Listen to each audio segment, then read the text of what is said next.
Assalamualaikum warahmatullahi wabarakatuh. Alhamdulillah, innal hamdalillah nahmaduhu wa nasta'inuhu wa nastaghfiruh wa na'udzu bihi min shururi anfusina wa sayyiati a'malina. May yahdihillahu fala mudilla lahu wa may yudlil fala hadiya lahu. Asyhadu an la ilaha illallah wahdahu la syarika lahu wa asyhadu anna Muhammadan abduhu wa rasuluh. Allahumma salli wa sallim wa barik ala habibina wa nabiyyina Muhammadin sallallahu alaihi wasallam wa ala alihi wa ashabihi wa man tabi'ahum bi ihsanin ila yaumiddin. Allahumma alimna ma yanfa'una wanfa'na bima 'allamtana wa zidna ilma wa arinal haqqa haqqa warzuqna ittiba'ah wa arinal batila batila warzuqna ijtinabah. Hadirin jamaah rahimakumullah, alhamdulillah, pertama mari kita panjatkan puji syukur kita kepada Allah Subhanahu wa taala atas nikmat yang Allah berikan kepada kita sehingga kita dimampukan untuk bisa melaksanakan sholat subuh secara berjamaah. Kemudian kita lanjutkan dengan bermajelis ilmu. Kemudian salawat dan salam tak lupa kita junjungkan kepada Nabi kita Muhammad sallallahu alaihi wasallam beserta sahabat beliau dan orang-orang yang istiqomah menjalankan sunnah-sunnah beliau. Tayyib jamaah rahimakumullah, kita masih membahas kitab Perjalanan Setelah Kematian karya beliau Al-Ustadz Firanda Andirja hafizahullah ta'ala, di mana kita masih membahas tentang Yaumul Ba'ats, yaitu hari kebangkitan. Dan ini salah satu dari kewajiban kita sebagai muslim dan secara umum sebagai hamba Allah Subhanahu wa ta'ala untuk mengimani tentang peristiwa ini. Sebab peristiwa kebangkitan ini merupakan peristiwa awal dari apa saja nanti yang akan terjadi setelah itu semuanya, hingga bermuara kepada imma neraka maupun surga.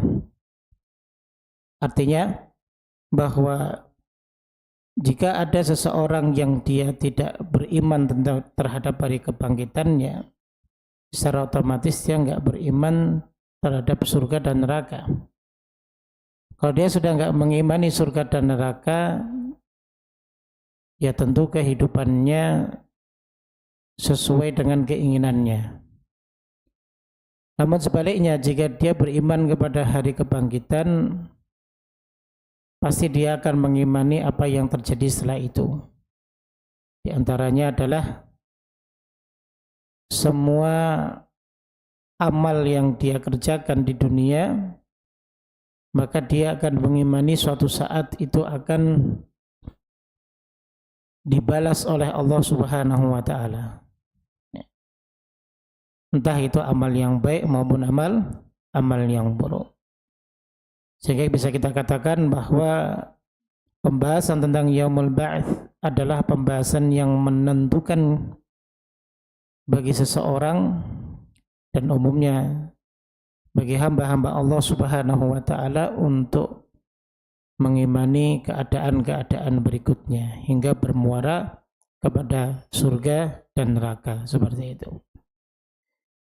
Jamaah rahimakumullah, pertemuan kita sebelumnya sudah membahas tentang dalil-dalil tentang hari kebangkitan.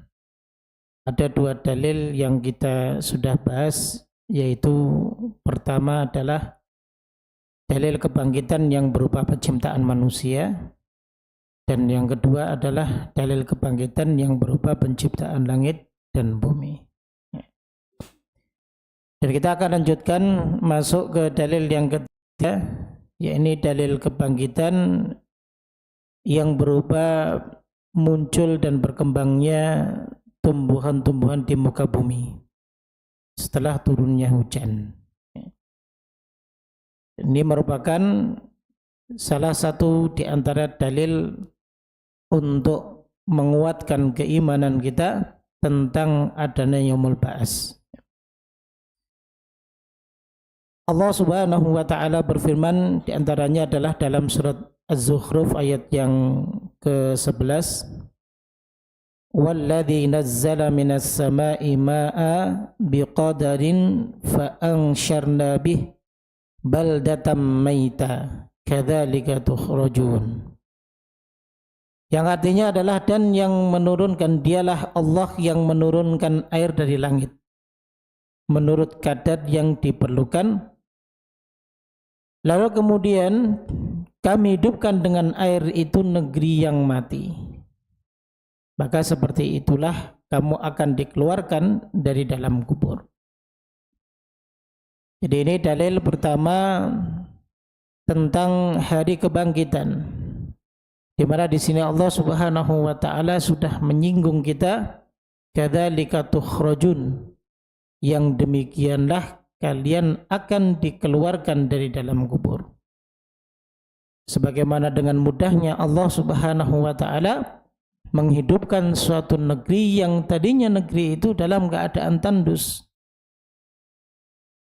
Negeri itu tanahnya benar-benar tidak bisa ditanami apapun. Lalu kemudian Allah turunkan hujan. Dengan hujan tersebut maka tanah di negeri tersebut menjadi subur. Jamaah sekalian rahimakumullah, kalau mungkin ada di antara kita yang pernah melaksanakan umroh atau ini umroh ya, kalau haji bertepatan dengan musim panas biasanya. Itu ada bulan-bulan yang dimana kalau akhir-akhir ini sering turun hujan. Bahkan kita sudah masuk di musim panas pun ya, seperti di bulan Syawal ini kan sudah mulai masuk musim panas ya, kalau siklusnya seperti itu. Jadi harusnya sudah nggak ada hujan, tapi ternyata di Arab Saudi sana masih hujan. Dan kita tahu ya, wilayah Arab Saudi itu adalah wilayah yang lebih dominan kering ya, karena wilayah gurun ya, pasir, berbeda dengan kita di Indonesia. Tapi kalau kita lihat ketika musim hujan itu, yang tadinya tanah tersebut benar-benar gersang itu bisa menjadi hijau. Jadi kalau kita mau berbicara tentang logika, dari mana tumbuhan-tumbuhan tersebut kok bisa tumbuh? Karena di sana tanahnya berupa pasir, kalau nggak pasir bebatuan. Tapi ketika diguyur dengan hujan, maka itu bisa tumbuh tanaman hijau. Rumput-rumputan hijau itu bisa tumbuh dari bawah pasir tersebut ataupun dari bawah bebatuan tersebut. Dan ini merupakan kekuasaan dari Allah Subhanahu wa ta'ala. Dengan mudahnya Allah bisa menumbuhkan tumbuhan di daerah yang gersang hanya dengan menyiram di atas bumi tersebut sekali ataupun dua kali. Itu menjadi pelajaran bagi kita, apalagi Allah Subhanahu wa ta'ala membangkitkan kita kembali setelah Allah menciptakan kita dari awal. Jadi dalil ini harusnya menambah keimanan kita tentang hari kebangkitan dan bisa merubah pola hidup kita, agar supaya kita bisa menjaga diri untuk tidak melakukan hal-hal yang menyebabkan kelak nanti kita akan dibalas sesuai dengan amal perbuatan kita. Seperti itu. Jamaah sekalian rahimakumullah. Kemudian yang berikutnya adalah dalam surat Ar-Rum ayat yang ke-50. Di sini juga Allah Subhanahu wa taala berfirman menjelaskan tentang muncul dan berkembangnya tumbuhan di muka bumi setelah turunnya hujan. Di mana Allah Subhanahu wa taala berfirman, "Fanzur ila athari rahmatillah." Maka perhatikanlah bekas-bekas rahmat Allah. Kaifa yuhyil arda ba'da mautiha. Bagaimana ketika Allah Subhanahu wa taala menghidupkan bumi yang sudah mati. Jadi rahmat yang dimaksud di sini adalah hujan. Dan hujan itu adalah bagian daripada rahmat Allah. Makanya ketika turun hujan, maka jangan kita celah. Ya. Makanya Rasulullah SAW mengajarkan kepada kita doa ketika turun hujan, Allahumma sayyiban nafi'ah. Jadikanlah hujan yang turun ini bisa memberikan manfaat kepada kami. Karena hujan bagian daripada rahmat Allah, jangan sampai kita mencelanya. Inna dzalika la muhyil mauta wa huwa ala kulli syai'in qadir. Sesungguhnya yang demikian itu Tuhan yang berkuasa seperti demikian, benar-benar berkuasa menghidupkan orang-orang yang telah mati. Wa huwa ala kulli syai'in qadir, dan dialah Allah yang maha kuasa atas segala sesuatu. Jadi di sini lagi Allah memberikan permisalan ketika Allah turunkan hujan dan Allah siram, ya, bumi Allah ini. Jadi tadinya yang bumi itu tandus, kemudian dia bisa hidup kembali, artinya bisa menumbuhkan tumbuhan-tumbuhan yang ada di atasnya. Maka disinilah Allah Subhanahu wa taala jadikan ini sebagai perumpamaan, sebagaimana kelak Allah dengan mudah pula akan menghidupkan yang telah mati. Nah, ini juga termasuk ayat yang menunjukkan tentang akan adanya hari kebangkitan. Jamaah sekalian rahimakumullah, Syekh Muhammad bin Shalih Al-Utsaimin rahimahullahu taala, beliau mengomentari tentang dalil-dalil ini. Kata beliau bahwa setiap orang yang memiliki pandangan melihat bumi yang gersang, kemudian mati tumbuh-tumbuhannya, lalu kemudian datanglah hujan, dan hujan itu menyirami bumi sehingga bumi itu menjadi subur dan tumbuhan-tumbuhan itu menjadi tumbuh hidup setelah sebelumnya mati, maka Allah Subhanahu wa taala yang berkuasa menghidupkan bumi setelah kematiannya, Allah pun kuasa akan menghidupkan dan membangkitkan orang-orang setelah mati. Ya. Nah, jadi ini ya dalil tentang hari kebangkitan. Kemudian dalil yang berikutnya, ya, yang keempat, ya, tentang dalil hari kebangkitan yang berupa hikmah pembalasan amal perbuatan. Jadi ini juga dijadikan petunjuk ataupun dalil oleh Allah agar kita sebagai hamba-hambanya mengimani akan datangnya hari kebangkitan. Di antaranya adalah dalam surat Al-Mu'minun, mulai ayat yang ke-115 hingga ayat yang ke-116, di mana Allah Subhanahu wa taala berfirman, afa hasibtum annama khalaqnakum abatha wa annakum ilaina la turja'un. Yang artinya adalah, maka apakah kamu mengira bahwa sesungguhnya kami menciptakan kamu secara main-main saja, dan bahwa kamu tidak akan dikembalikan kepada kami. Fata'ala Allahul Malikul Haqq, la ilaha illa huwa Rabbul Arsyil Azim. Maka maha tinggi Allah, Raja yang sebenarnya, tidak ada Tuhan selain Dia, Tuhan yang mempunyai arsy yang mulia. Dan di sini ada keterangan dari Allah, ya, annama khalaqnakum abatha wa annakum ilaina la turja'un. Jadi Allah berfirman kepada kita semua ya, bahwa jangan sampai kita ini mengira Allah hanya ciptakan kita saja, kemudian kehidupan kita ini ya berjalan masing-masing. Lalu kemudian siklus kehidupan itu tidak menjadikan kita ya, dipantau oleh Allah, ditinggalkan oleh Allah. Dan nanti apa yang kita kerjakan itu tidak ada pembalasannya sama sekali. Ya orang hidup, kemudian dia mati, sudah selesai. Bahkan ada sebagian golongan yang mereka meyakini bahwa setelah kematiannya maka dia akan dihidupkan lagi, terus seperti itu. Namun dalam ya, keadaan yang berbeda.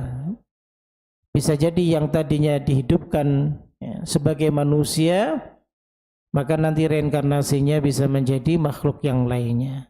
Entah bisa menjadi pohon lah, ataupun dia bisa menjadi binatang lah, dan yang lain sebagainya. Jadi itu hanya siklus kehidupan. Sehingga tidak ada nanti hari pembalasan amal perbuatan yang dia kerjakan.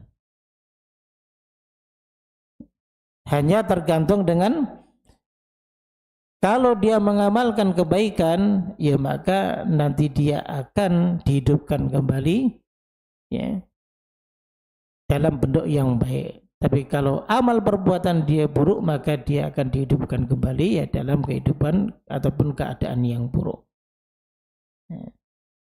Tapi kehidupannya masih kehidupan dunia.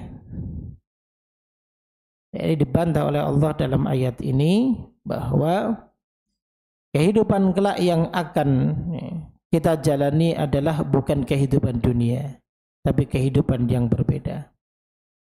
Dan dalam keadaan yang berbeda pula.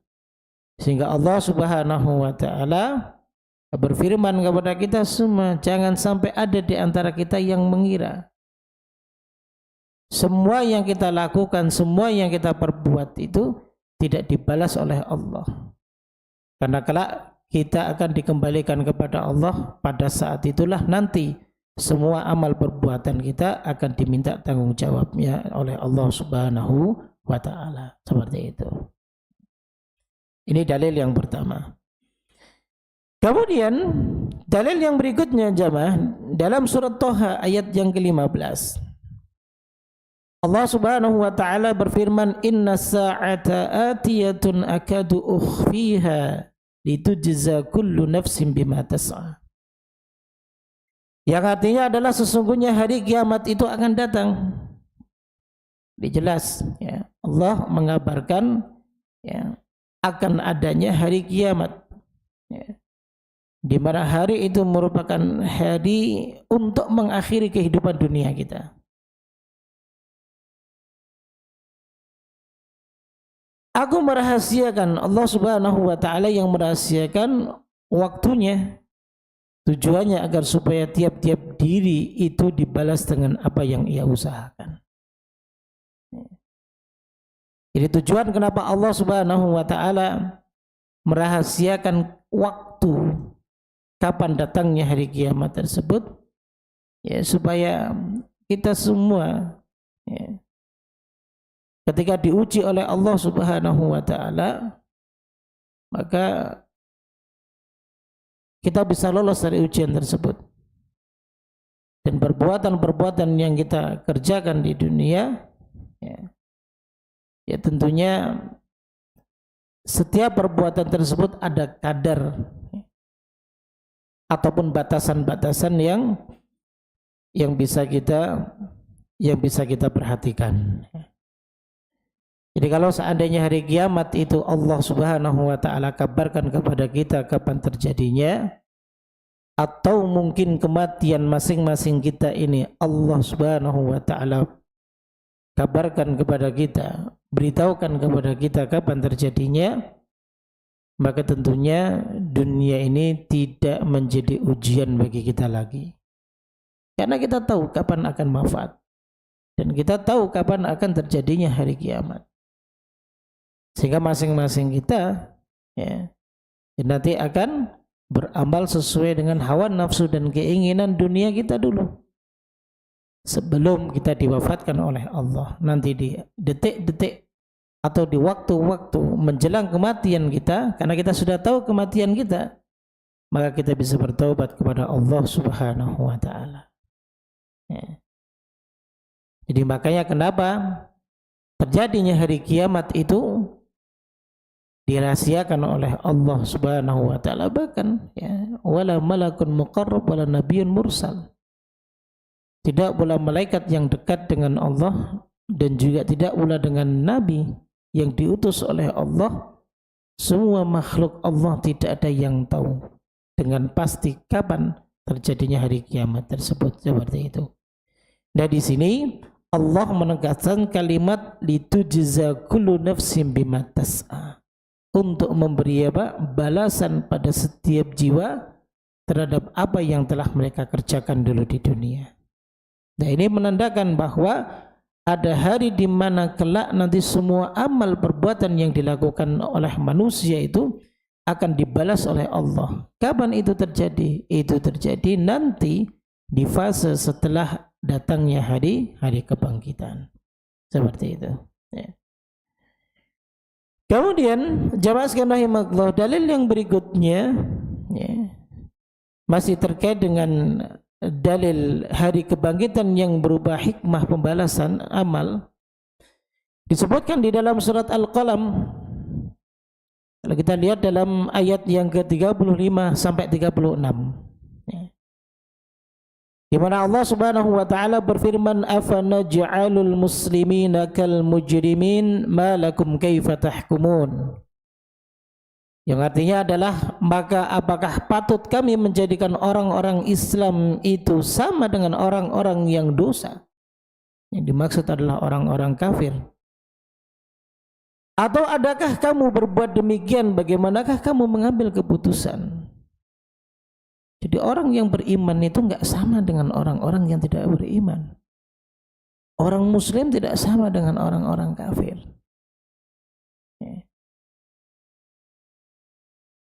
Orang munafik tidak sama dengan orang-orang mukmin. Beda. Kalau disamakan, ya bagaimana Allah Subhanahu wa taala nanti akan membalas setiap perbuatan mereka. Loh, yang kafir enggak mengimani tentang adanya hari kebangkitan. Kalau sudah enggak beriman tentang hari kebangkitan, dia enggak mengimani hari pembalasan. Kalau dia sudah enggak beriman tentang hari pembalasan, ya maka kehidupan di dunianya sesuai dengan hawa nafsunya, keinginan dia saja. Coba kita lihat orang-orang yang beriman, dia mengimani hari kebangkitan, dia mengimani hari pembalasan, maka dia akan selalu khawatir dengan amalnya. Dia akan selalu hati-hati dengan perbuatannya. Karena dia tahu setiap apa yang dia kerjakan dan apa yang dia perbuat itu nanti akan dibalas oleh Allah Subhanahu wa taala. Jadi dampaknya akan berbeda. Bagi mereka yang beriman dan bagi mereka yang tidak beriman akan berbeda. Nah, inilah dalil yang keempat tentang dalil hari kebangkitan. Bisa ditelaah ya, di ayat-ayat yang berbicara tentang hikmah ya, pembalasan setiap amal perbuatan kita ketika kita di dunia ya, seperti itu. Kemudian jamaah sekalian rahimakumullah, dalil yang kelima ya, tentang hari kebangkitan itu juga berupa berita-berita dari para nabi dan yang ada di dalam kitab-kitab suci, ya, di antaranya adalah yang ada di dalam Al-Qur'anul Karim. Ya. Jadi berita yang disampaikan oleh para nabi, ya, baik itu Nabi kita Muhammad SAW dan para nabi dan rasul sebelum beliau. Maka semua para nabi dan rasul yang diutus oleh Allah, maka mereka menjelaskan kepada setiap umatnya tentang akan adanya hari kebangkitan. Sehingga kenapa syariat itu menjadi amanah yang terbesar buat mereka, para nabi dan rasul, ya, ketika mereka sampaikan kepada setiap umatnya, ya tujuannya apa? Agar beriman kepada Allah. Kalau mereka sudah beriman kepada Allah, nanti pola hidupnya pun akan berbeda, karena mereka pasti akan mengimani tentang hari kebangkitan dan hari pembalasan. Begitu ya.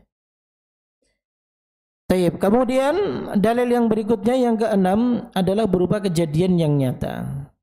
Dan kejadian nyata ini tentunya pernah terjadi pada orang-orang terdahulu, pada para nabi dan rasul ya, yang diutus oleh Allah Subhanahu wa taala. Ya tentunya kita tidak menyaksikannya. Masa iya sih? Coba sekarang dibuktikan. Ya. Tapi ini Allah Subhanahu wa taala beritakan di dalam firman-Nya dalam Al-Qur'anul Karim. Di antaranya adalah kisahnya Nabi Ibrahim alaihissalatu wassalam.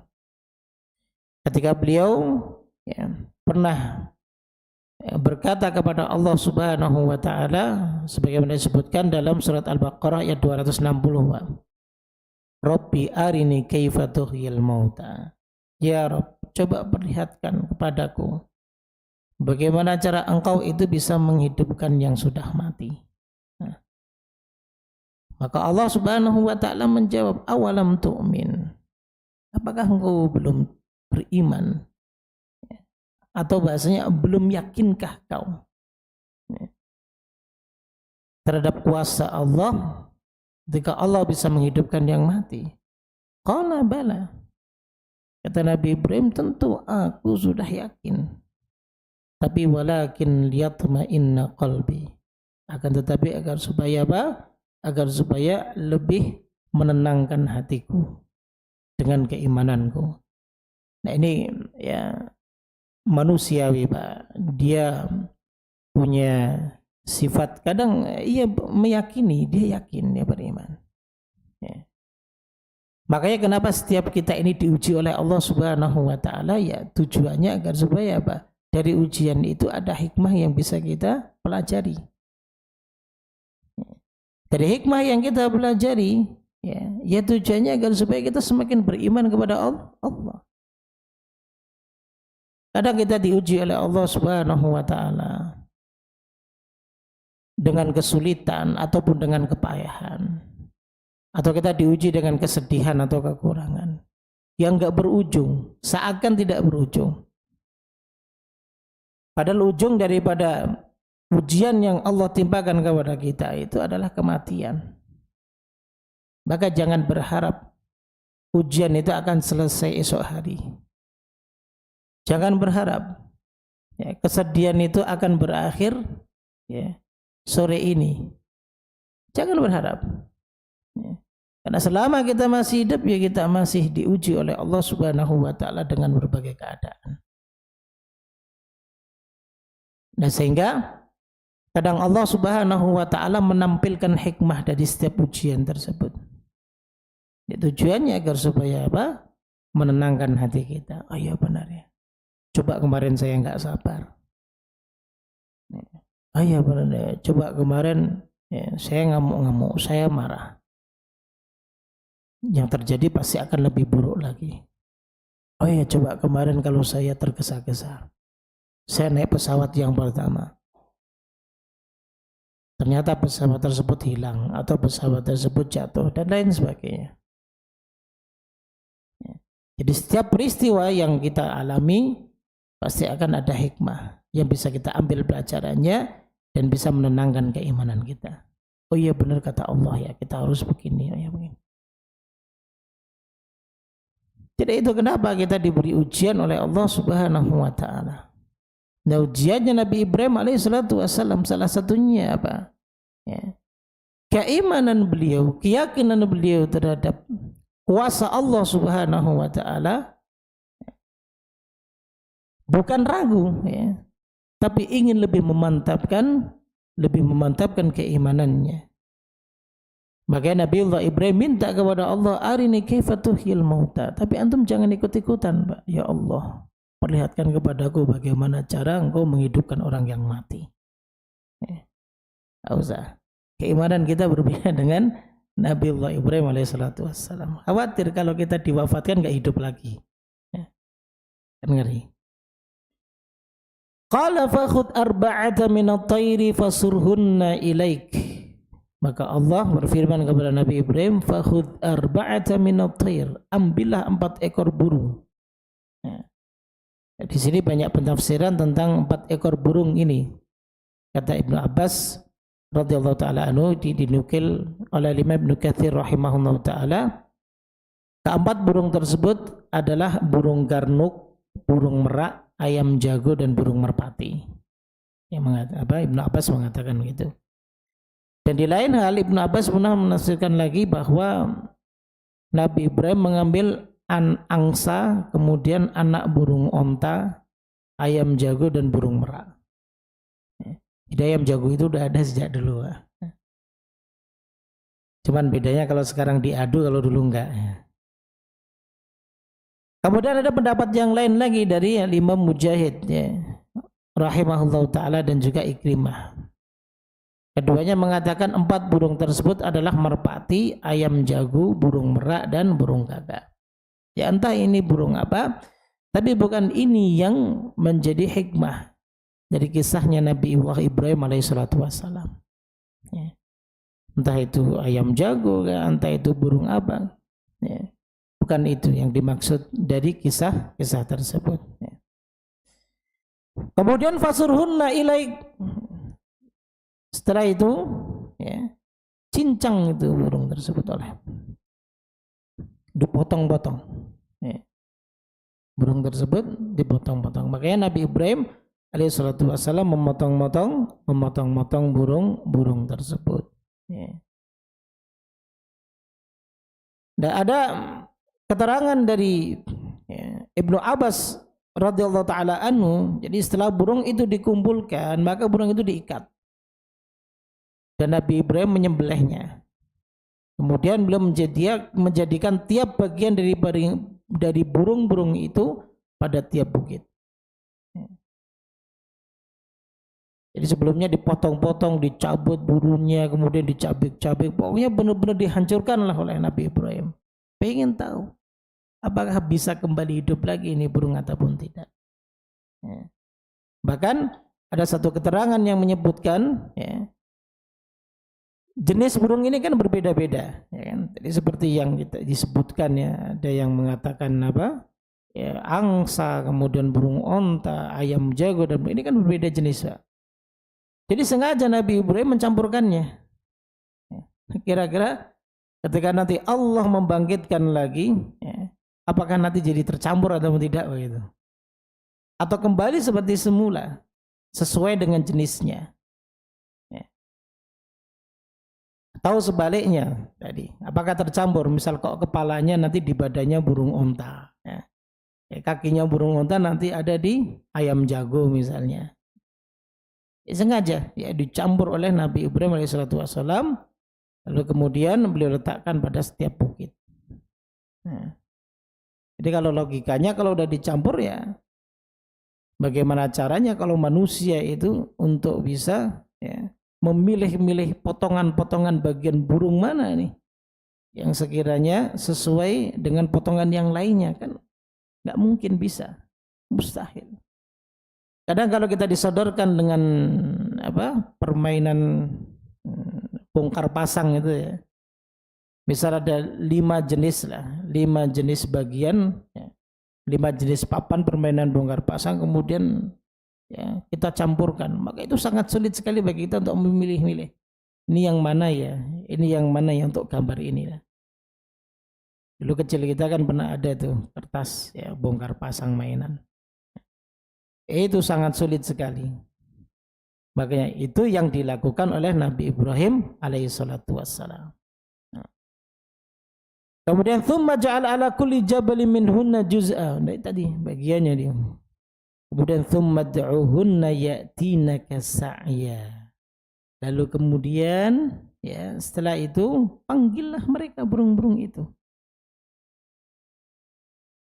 Maka mereka akan ya'tinaka sa'ya. Mereka akan datang kepadamu. Dan benar, ketika Nabi Ibrahim sudah, ya, meletakkan semua bagian tersebut yang sudah dicincang, tentunya ini dagingnya sudah bercampur antara jenis burung satu dengan burung yang lainnya. Maka subhanallah, disaksikan sendiri oleh Nabi Allah Ibrahim alaihissalatu wassalam, beliau melihat bulu-bulu burung-burung tersebut berterbangan ke arah bulu-bulunya yang lain. Darahnya berterbangan ke arah darahnya, dan dagingnya berterbangan ke arah daging yang lainnya.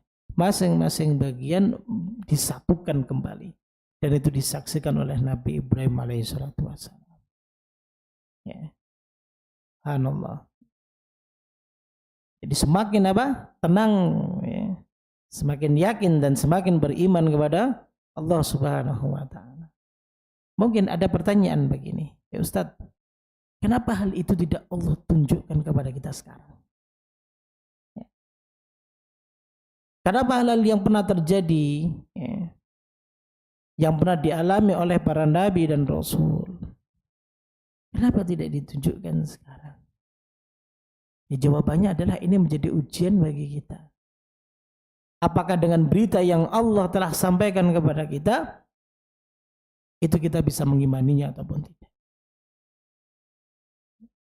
Selain dari semua ujian yang sebenarnya itu pun menimpa pada diri kita, sebagaimana ujian yang menimpa pada umat terdahulu yang mereka tidak sadar bahwa itu ujian dari Allah, kemudian hanya bisa menjadi pelajaran pada umat setelahnya. Begitu pula dengan ujian yang menimpa kita sekarang yang kita tidak sadar bahwa itu bagian daripada ujian Allah. Itu bisa menjadi pelajaran bagi generasi kita setelahnya. Bisa menjadi pelajaran untuk anak cucu kita dan seterusnya. Ya. Hal ini pernah terjadi pada Nabi Allah Ibrahim, ya, diperlihatkan dengan mudahnya Allah bisa menghidupkan yang telah mati. Seperti itu.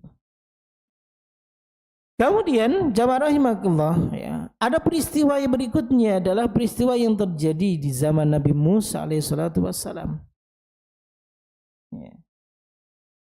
Peristiwa pembunuhan yang tidak bisa diungkap siapa pembunuh sebenarnya, sehingga dari pembunuhan tersebut, ya, di saat itu di zamannya Nabi Musa alaihissalatu wassalam, dua kabilah hampir saja saling bunuh-membunuh, saling berperang. Maka ada di antara mereka yang memberikan saran bahwa, ya, di masa mereka itu hidup seorang nabi dan rasul yang diutus oleh Allah pada saat itu, Nabi Musa alaihissalatu wassalam. Bagaimana jika seandainya perkara ini biar diputuskan oleh Nabi dan Rasul utusan Allah tersebut? Maka mereka mendatangi Nabi Musa alaihissalatu wassalam.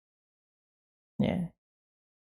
Dan karena Nabi Musa alaihissalatu wassalam seorang Nabi dan seorang Rasul, ya, jadi beliau menunggu wahyu dari Allah apa yang harus beliau lakukan. Jadi enggak komat kamit sendiri, enggak coba pura-pura nerawang sendiri, oh harus begini, oh harus tidak. Menunggu wahyu datang dari Allah Subhanahu wa Ta'ala, maka Allah perintahkan Nabi Musa untuk menyampaikan kepada kaumnya pada saat itu agar supaya mereka bisa mencari seekor sapi. Ya. Awalnya begitu. Ya. Coba kalian cari seekor sapi. Mereka sedikit agak bingung. Apa yang diinginkan oleh Nabi Musa ini?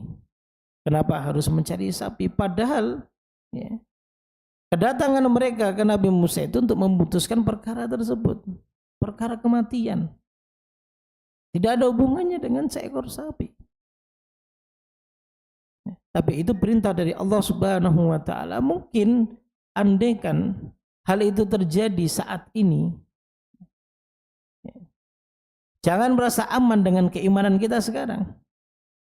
Andaikan itu terjadi pada kita saat ini, pasti kita pun tidak akan mengimani dan meyakini apa yang disampaikan oleh Nabiullah Musa alaihissalatu wassalam. Ya begitu juga kepada Nabi kita alaihissalatu wassalam. Maka bersyukurlah, ya, dengan jauhnya jarak antara kita dengan Rasul kita, dan kita sebagai umatnya, dan kita sekarang sudah bisa menikmati keindahan Islam, bisa mengamalkan syariat-syariatnya. tanpa harus memperjuangkan dengan darah, jiwa dan harta kita. Jadi kita bersyukur kepada Allah. Karena kalau kita hidup di masa-masa beliau, kalau kita lihat tipisnya keimanan kita sekarang, yang haram masih kita makan, merasa begitu sulitnya mencari harta yang halal, hawa nafsu masih kita turuti dan kita ikuti. Jadi besar kemungkinan itu kita akan menolak dakwah yang disampaikan oleh mungkin di masa Nabi Musa alaihissalam ataupun dakwah yang disampaikan oleh Rasul kita Muhammad sallallahu alaihi wasallam. Kita bersyukur ya. Meskipun kita tidak hidup sezaman dengan beliau, akan tetapi kita bisa merasakan perjuangan beliau dalam apa? Membawa amanah dari Allah Subhanahu wa taala. Karena nikmat. Jadi Islam itu nikmat dari Allah. Islam syariat ini nikmat dari Allah. Kalau kata Ibnu Qayyim ini merupakan nikmat yang mutlak. Mutlak karena datangnya dari Allah. Sehingga tidak bisa kalau ada orang yang Allah tidak beri petunjuk keislaman bagi dirinya, lalu kemudian dia bisa Islam sendiri, enggak bisa. Dan kita pun yang mendakwahkannya tidak bisa memaksakan orang itu agar supaya dia masuk Islam, kecuali kita hanya berusaha dan memohon kepada Allah agar Allah memberikan taufik kepadanya. Tapi kalau tidak, enggak bisa. Itu hak Allah Subhanahu wa taala. Maka kita bersyukur, alhamdulillah. Bahkan kata Imam Ibnu Katsir rahimahullah taala bahwa risalah ini merupakan nikmah. Beliau mengatakan dalam menafsirkan firman Allah, wa ma arsalnaka illa rahmatan lil alamin, dan tidaklah kami mengutusmu ya Muhammad melainkan sebagai rahmatan lil alamin. Jadi rahmatan lil alaminnya itu nabi kita atau risalahnya. Antum ya. Rahmatan lil alamin itu nabi kita berisalahnya. Risalahnya. Bukan sosok nabinya. Kenapa risalahnya?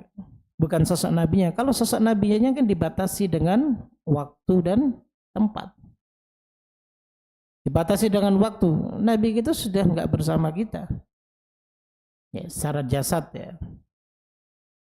Ataupun tempat jauh. Ya. Jasad beliau pun dikubur di Saudi Arabia, di Madinah. Sekarang kita ada di Indonesia. Jadi terbatas. Makanya yang rahmatan lil alamin itu adalah syariat. Sehingga apa yang dibawa oleh beliau sallallahu alaihi wasallam itu saleh di kulli zamanin wa makan. Itu benar pada setiap waktu dan setiap tempat. Makanya penafsiran Ibnu Katsir bahwa ini adalah nikmat. Risalah itu nikmat dari Allah. Makanya faman syakarha, barang siapa yang mensyukurinya, kata beliau, sa'ida fid dunya wal akhirat, dia akan bahagia baik di dunia maupun di akhirat. Seperti itu. Tapi kita kembali kepada peristiwa Nabi Musa alaihissalatu wassalam. Jadi ketika Bani Israel, karena umatnya Nabi Musa itu adalah Bani Israel. Dan Nabi Musa itu salah satu nabi dan rasul yang diutus kepada Bani Israel. Ketika datang kepada Nabi Musa minta penyelesaian, maka Nabi Musa minta didatangkan seekor sapi. Dengan berbagai peristiwa lah mereka menanyakan sapi yang bagaimana, yang tua atau yang muda, yang warnanya bagaimana, apakah sapi ini yang sapi pembajak ataupun sapi yang tidak pernah untuk membajak sawah dan lain sebagainya. Itu dan pada saat itu orang yang mati tersebut kemudian dipukul dengan bagian dari sapi tersebut yang telah dipotong. Lalu yang mati tersebut dia bisa hidup kembali dan dia menunjuk orang yang telah membunuhnya. Dan peristiwa itu terjadi dulu di zaman Nabi Musa alaihissalam dan kasusnya pun selesai pada saat itu. Jadi dengan mudah Allah bisa menghidupkan orang yang dan ini benar. Ya. Jadi itu terjadi dan Allah sebutkan dalam surat Al-Baqarah dari ayat 55, 56, kemudian di ayat 72 dan 73. Dan wajib bagi kita untuk mengimaninya. Peristiwa itu benar-benar terjadi.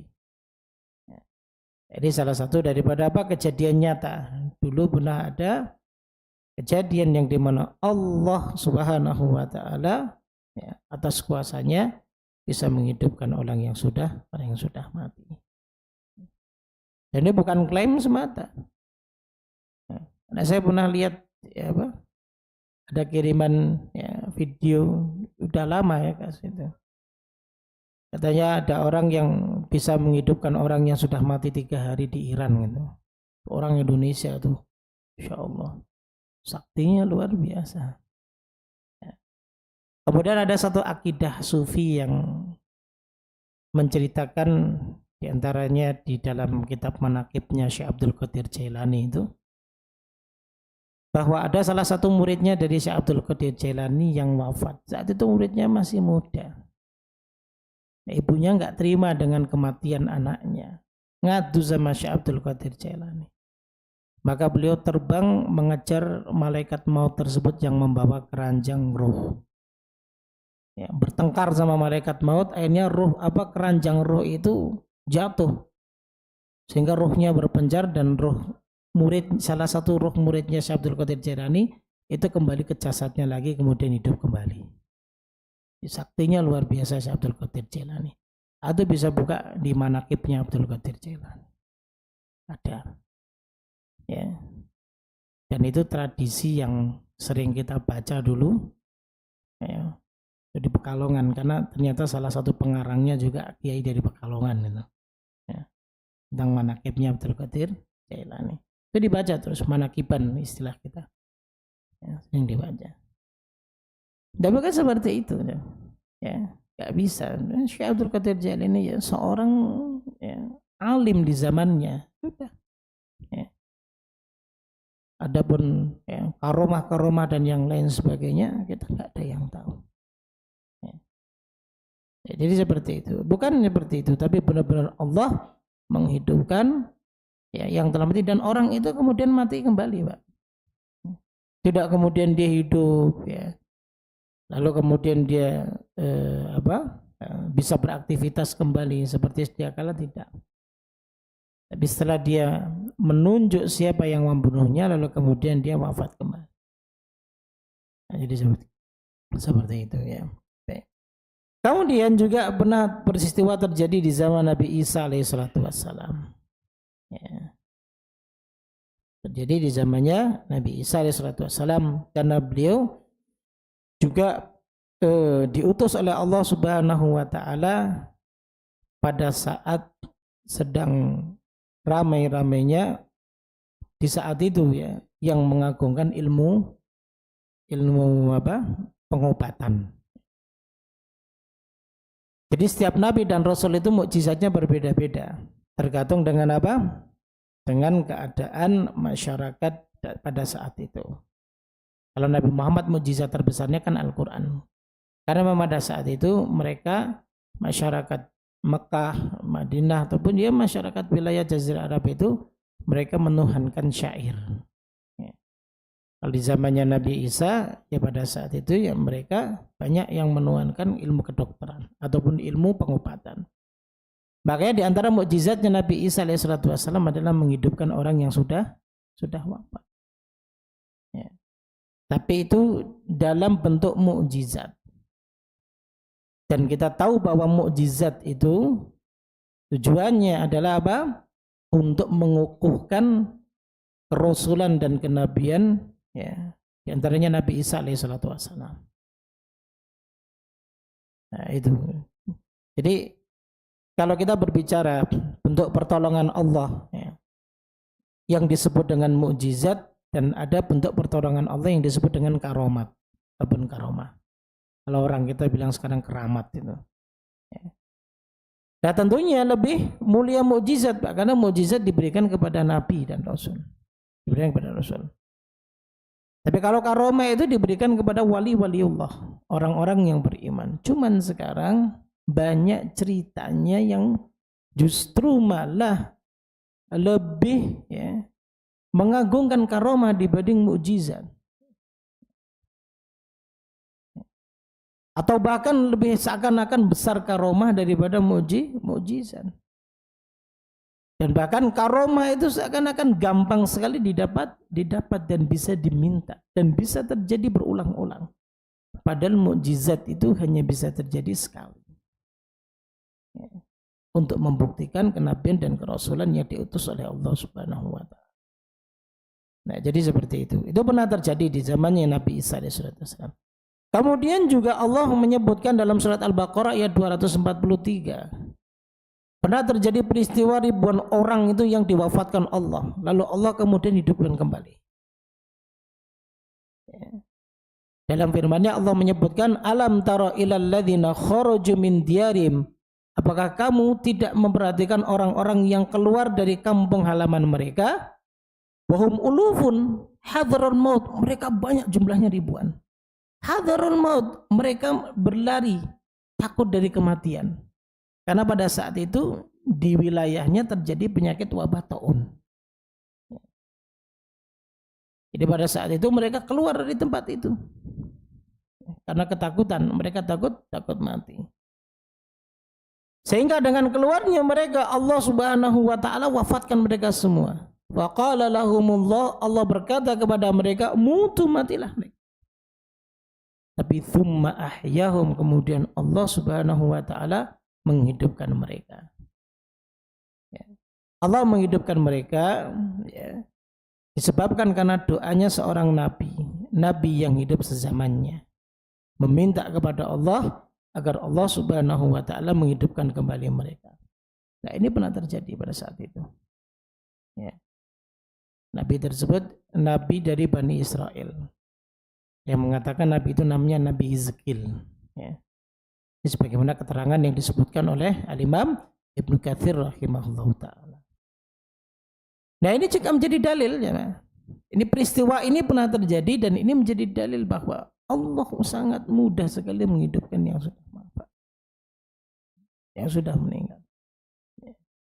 Artinya begini jemaah, bahwa ketika Allah menghidupkan ya, hambanya yang sudah meninggal dan itu masih di dunia, tentunya kan itu akan sangat sulit. Ya. Kalau kita berpikir secara logika akan sangat sulit sekali ya, bisa dilakukan. Bukan sulitnya Allah menghidupkan yang sudah mati. Akan tetapi ya, kita bisa katakan bahwa kalau orang yang sudah mati dia di dunia dan dihidupkan lagi, dia masih di dunia. Dia masih di dunia, dihidupkan lagi. Maka ini nanti akan menjadi fitnah yang besar. Kadang-kadang orang yang mati, yang pernah ditanyakan itu mati suri ya, istilah mati suri. Itu aja nanti bisa menjadi fitnah. Itu orang bekas mati suri, itu sakti itu orang. Terus dalam perjalanan mati surinya dia diperlihatkan ini dan itu yang lain sebagainya. Ya, dalam Islam itu enggak ada istilah mati suri. Ya. Meskipun pernah terjadi Ustaz, tapi Islam menolak tentang istilah mati suri. Bisa jadi dia koma atau lain sebagainya. Ya. Tapi tidak ada istilah mati suri dan ya, jadi seperti itu. Ya. Itu ya, mungkin bisa jadi bukan hikmah yang terjadi. Kalau di zaman sekarang kita terjadi, bisa dihidupkan lagi. Bukan Allah sulit untuk menghidupkan atas kuasa Allah. Ya. Ala kulli syai'in qadir. Bisa menjadi fitnah yang sangat besar, tapi Allah mampu untuk melakukannya. Apalagi Allah membangkitkan yang setelahnya semua Allah wafatkan. Allah hancurkan alam semesta ini. Itu lebih mudah sekali bagi Allah Subhanahu wa ta'ala. Kemudian yang terakhir, peristiwa Ashabul Kahfi. Ya kan? Yang kita sering mendengarlah kisah ini. Ya, ada beberapa anak muda yang diwafatkan oleh Allah selama kurang lebih 309 tahun. Ya. Kemudian Allah hidupkan kembali. Dan ini pernah terjadi di zamannya. Nah, ini semua jamaah rahimahullah menjadi apa? Menjadi dalil tentang yaumul ba'ats, hari kebangkitan. Sangat mudah sekali bagi Allah Subhanahu wa ta'ala untuk membangkitkan semua makhluknya. Jangankan kita, semua makhluk Allah yang lain. Hewan pun nanti akan dibangkitkan kembali oleh Allah, dan mereka akan disidang sesuai dengan perbuatan mereka antara hewan dengan hewan. Lalu setelah persidangan mereka, Allah Subhanahu wa ta'ala jadikan mereka abu, jadikan mereka tanah. Ya. Nah, inilah pembahasan kita terkait dengan apa?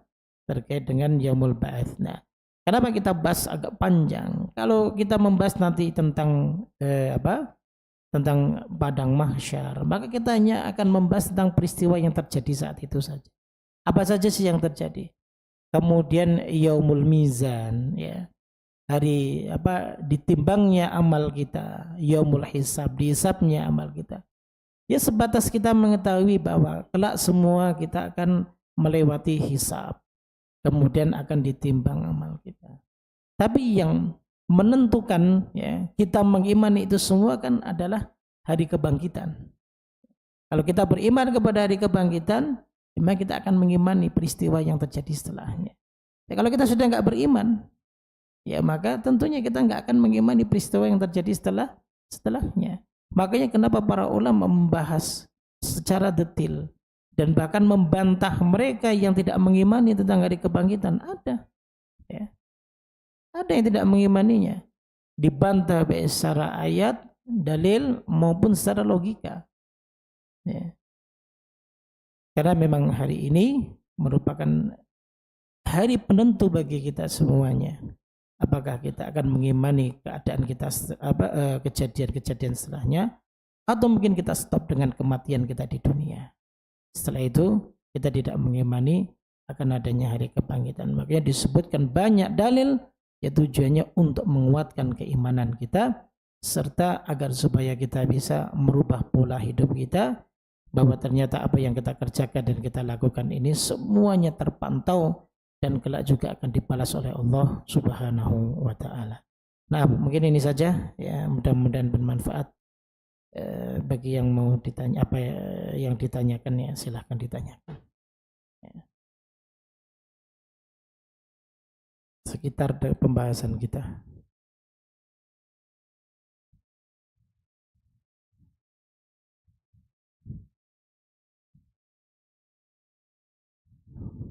Faham, Mbak? Insyaallah, apa ngantuk?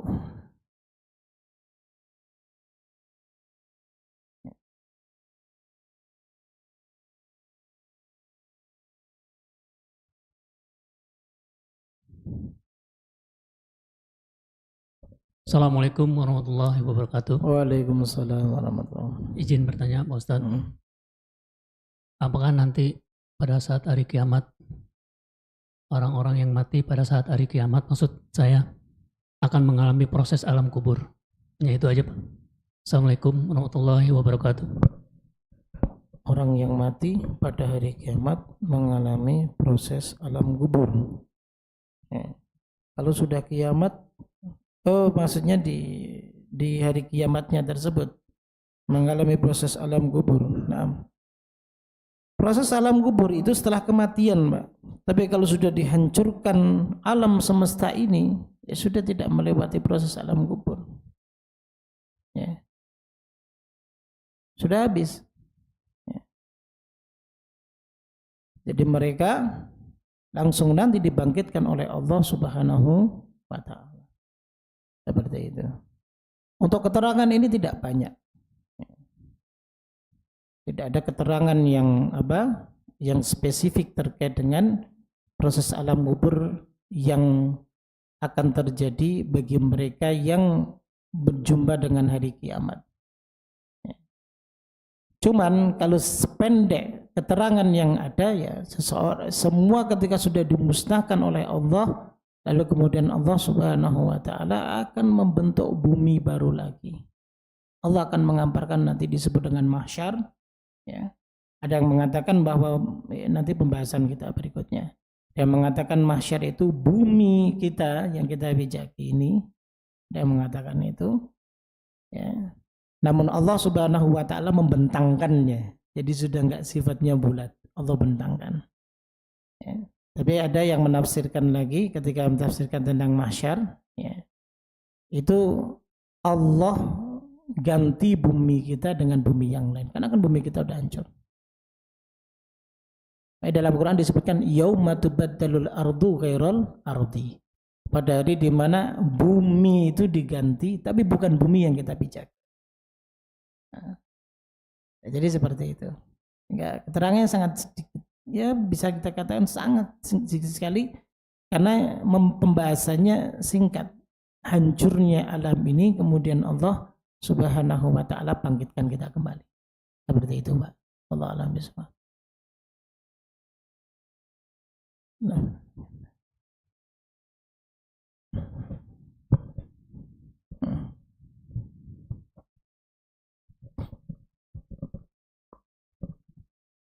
Assalamualaikum warahmatullahi wabarakatuh. Terkait hari kebangkitan tadi Pak Ustadz, izin bertanya, apakah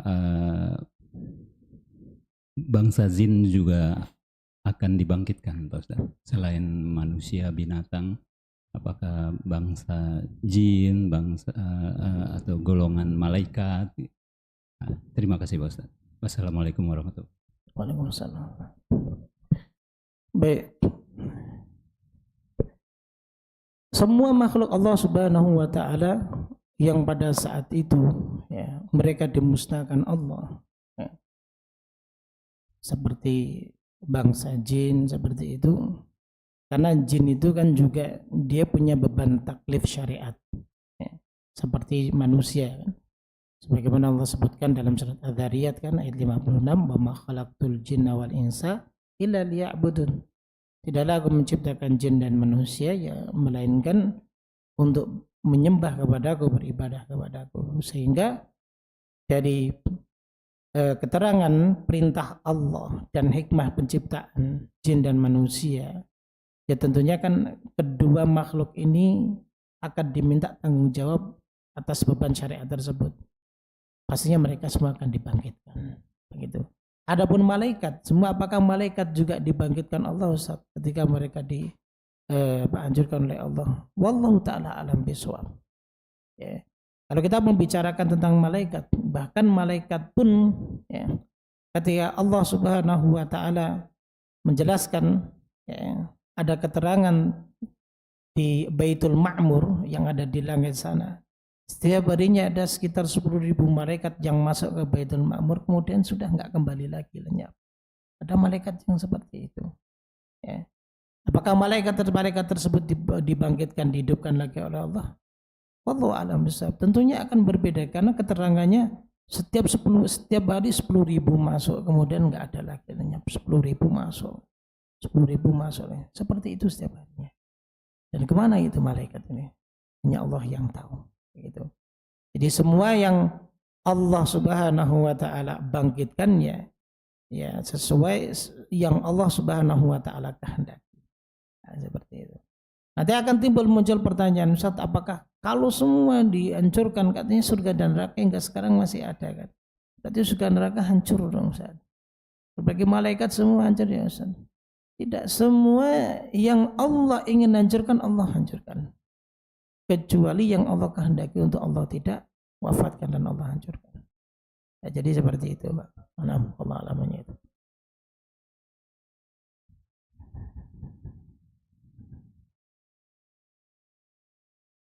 Cukup? Kita cukupkan. Subhanakallahumma wa bihamdik, asyhadu an la ilaha illa anta, astaghfiruka wa atubu ilaik. Assalamualaikum warahmatullahi wabarakatuh.